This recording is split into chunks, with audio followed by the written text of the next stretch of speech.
Hello everybody and welcome to the first ever TakJak Corner on YouTube. I'm pretty excited to bring you guys this one, so let's just jump right in. This Saturday we're headed to Laurel Park for race 2. It's a $35,000 state-bred allowance race for fillies and mares, non-winners of 2, running 6 furlongs on the dirt. So my pick here is going to be the one, Grace Isabella.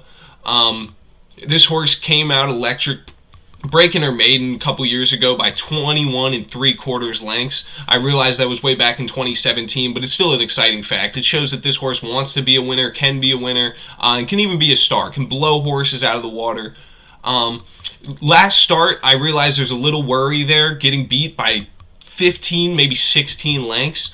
And a non-winners of 2, similar level to this. But what you have to keep in mind is that was a race going over 1 mile. And if you watch Grace Isabella there, she just looks uncomfortable. Looks like she never got in the groove and just looked like she didn't want to be going there. She was going too quick and then didn't have enough in the tank to finish the race. If you look 2 starts ago, all that confidence comes right back to you. Running 5.5 furlongs, it's a sprint, and she just looks in control, able to knock off the 3 to 5 favorite, Too Hot Baby, and cross the finish line about a length ahead of the rest of the field. Just looked in control, and moving down the list, you'll find the 2-horse, My Queen Michelle. The linesmaker currently has this as the 9 to 5 favorite here, and I'm just not quite seeing it. If you look here, it's only got 2 starts. It's a pretty inexperienced horse compared to other horses in the field, like my Grace Isabella, who has well over 15 starts. Recently, the 2, My Queen Michelle, just lost to a horse named Bunting over 6 furlongs and didn't look right running 6 furlongs. It much too slow, and the jockey kept asking to run, and you could see the horse thinking, no, it's way too early, there's no way I can run yet. This horse does not want to go 6 furlongs. This horse 100% wants to be going at least a mile, probably a 2-turn mile, maybe more. I don't think this horse is going to have the speed and the quickness needed to get this 6-horse field knocked off running 6 furlongs, and especially at 9 to 5, there's no way I could take My Queen Michelle. There's not enough experience. I don't think there's enough distance in this race, and I think the early speed from the 1 is just going to be too much to match. Taking a look at the 3, 1, 2, 3, go. I'm a little confused about the layoff here. So for pretty much most of her racing career, she's had a formula of running once a month, maybe once every 3.5 weeks, but it's once a month. And Claudio looks like he's trying to get her to race more often. I'm not sure how this shorter layoff is going to affect her. This is going to be her 3rd race in only 6 weeks, which, like I said, is almost twice as often as she would typically race. As well as this is a move up in class for her, so she is typically a claiming horse.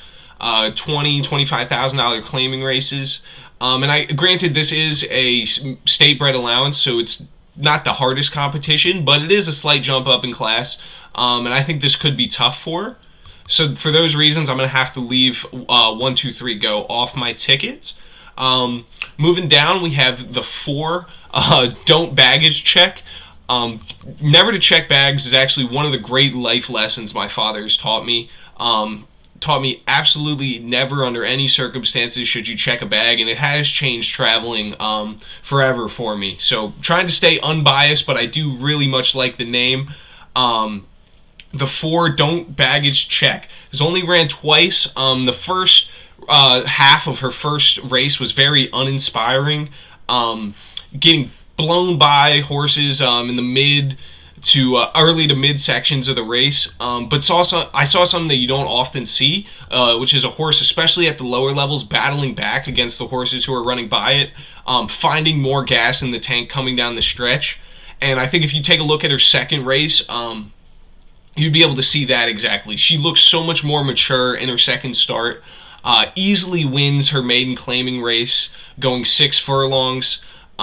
The jockey never really had to ask too much. She wanted to win. She had the lead wire to wire, and looked really impressive. Granted, that win was about 1.3 seconds slower than the winner of her first start out.